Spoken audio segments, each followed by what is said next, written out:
In this video, we're going to go over the management section of the case info widget. We're going to talk about creating entries. We're going to talk about uploading evidence into In this video, we're going to talk about the manage section of the case info widget. We're going to create entries. We're going to upload data and attach it to evidence. We're going to link records and we're going to visualize it. This is probably the best video for truly understanding what we mean when we say case management. So let's hop into the tool and do those things. We've got our widget open already. We're going to come to the manage section. And we can pick any case that we want to do this for. Let's see if we can find one where we start fresh, if you will. Yeah, this is probably a pretty good one. It's got some evidence. It's got an investigator associated with it. But it doesn't have any suspects. It doesn't have any location information. So we'll be able to create those new and associate stuff, and I think you'll get a good perspective on it. So first, we're assuming we're not going to go over case creation. You can click on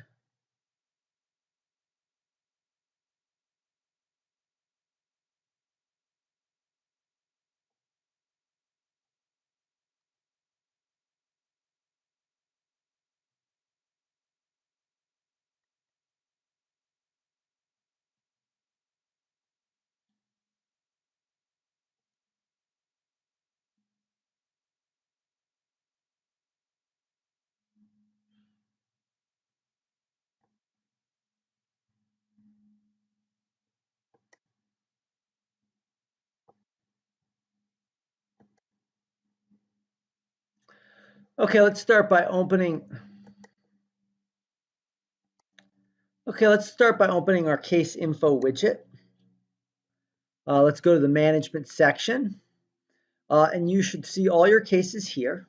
You can create a case here, but we're going to assume you've seen the creation of a case 6 or 7 different times. And certainly in our configure section, you saw how to add case management data to a case. So I'm going to skip over that. We will, however, upload some evidence, and we're going to show you how to link all these different things together to create the visualization, to create the relationship you're after. So let's find one that doesn't have a ton of stuff in it already. I'm sure one of these test ads. Yeah, okay, this is a good place to start. It doesn't have custodians, doesn't have location. It's got an investigator and it's got some evidence. So I think it's as good a case as any blank slate as we really need. So first off, let's start with evidence. There are 2 ways to add evidence to a case.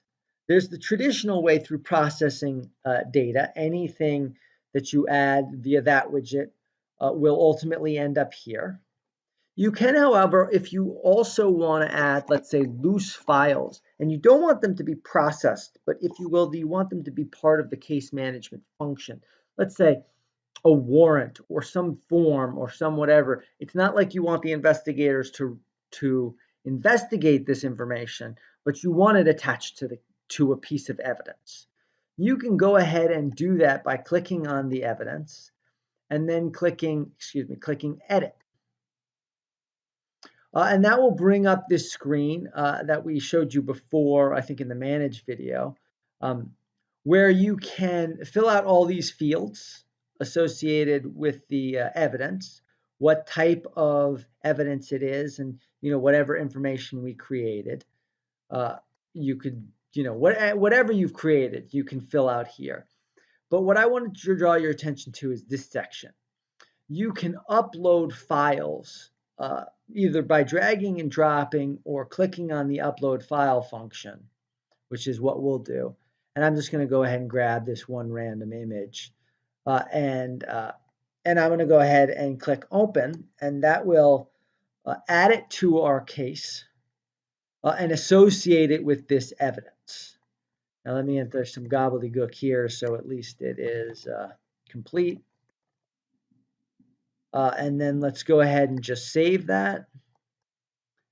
And now that file is attached to that evidence.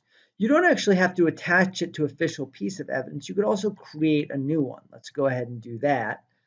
And here we still have the sort of EO1, but we can enter a new one if we wanted to. And we'll do new ev, right? And we want to, it's the test ad case for sure. It gives us the opportunity now to associate investigators with this. So we'll go ahead and do that. We've only got one investigator, so it's not yet very exciting. We could associate custodians or suspects with it. We haven't created any, so I'll skip that. And then let's go ahead and upload. And we'll upload that same file just to keep things simple. And we'll give it new information. You know, again, we're just junk information, nothing we really care about. And we'll go ahead and save that. And you see that created a new record. Now, this is not evidence that's going to be processed into the case, but it is now fundamentally attached to the case, at least in the case management widget. Interestingly enough, you now see a delete. You can delete this kind of evidence because, again, it's not processed into your case. So if I just go ahead and click this, it'll ask me, are you sure? I say, okay, and it will remove it. You won't ever get the delete option for evidence that's been processed into the case. But this allows you to upload stuff and attach it to your case and if you will, manage it. Now let's go over here. Let's create some custodians. Let's create a location. Let's create an investigator. And then let's come back and associate some evidence with our investigators and our custodians, and even locations, whatever associations we want to build. So let's start with the custodian/suspect. We're going to go ahead and add those. Now you'll notice there's two screen tabs here, add to case or create. If we want to create a suspect, we can come here and we can create it and we can save it. It will not add it to our case, however, until we come to add to case and actually select that. So let's create one here. We have to give it a moniker, which I think is fancy words for name, but we'll do suspect 1. Data source name, they'll just do description, our key suspect. And you can see there's a whole bunch of stuff you can enter here if you care. And if you have in configuration added fields to this, they'll be here as well. But I think as long as you have a moniker, you're in a good spot to save it. So let's go ahead and save it and see if I'm right about that. I might be wrong. So it says it updated it.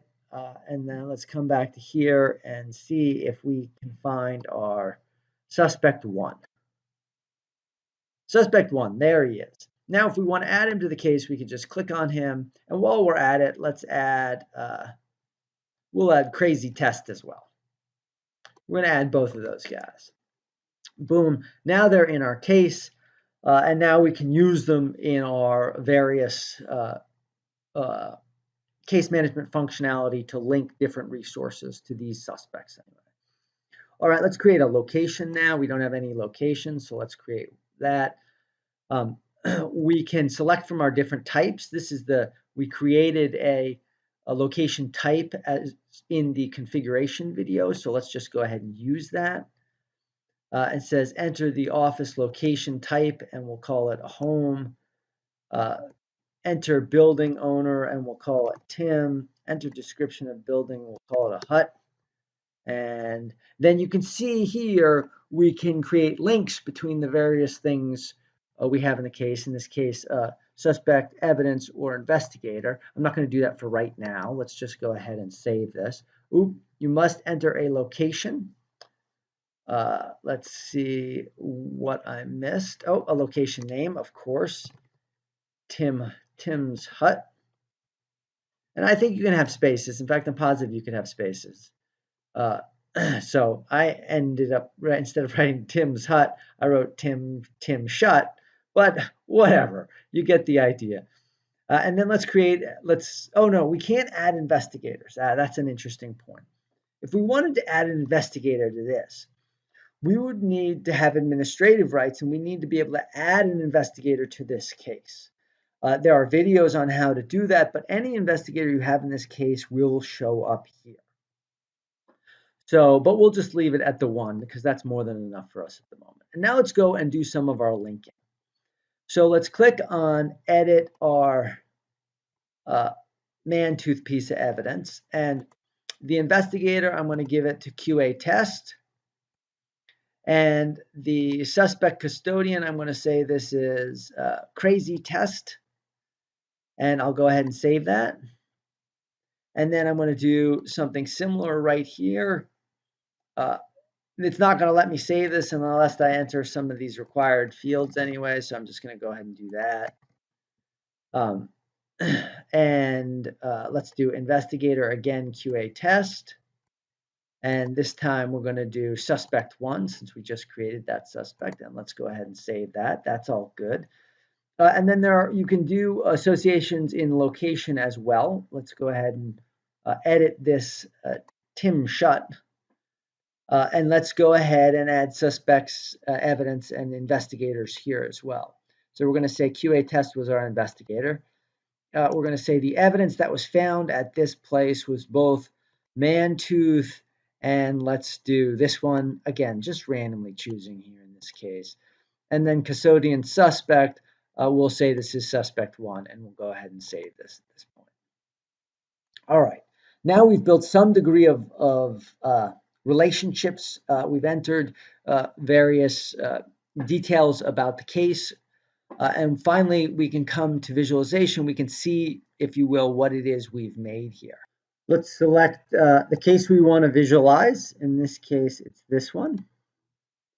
Let's go select the elements we want to visualize. I'm going to select everything for now, and let's go ahead and visualize. And we can see the various attributes or things we have in our case and how they link together. So this is the QA test guy. You can see these would be the required fields on the left, but of course they're gobbledygook. So where it says GK, JHG, we didn't enter anything, but had we entered that, that would be information about the investigator. We have suspects there, we have evidence we can look at, case attributes, and then locations. And this is the location we created together, or let me zoom this around a little bit here, but my point is you can move trying to get a little bit of fresher look. You can move any one of these things around. You can zoom in or zoom out. Let's zoom out a little bit so we can get a full view. And you can see all the different relationships. Now, if you say, hey, for one reason or another, I'm not interested in seeing the case, or let's do the suspects. Let's say we're not interested in the suspects. We can just go ahead and graph it without them. Let's say if we wanted to do it without the location, we could go ahead and remove that as well and graph it without it.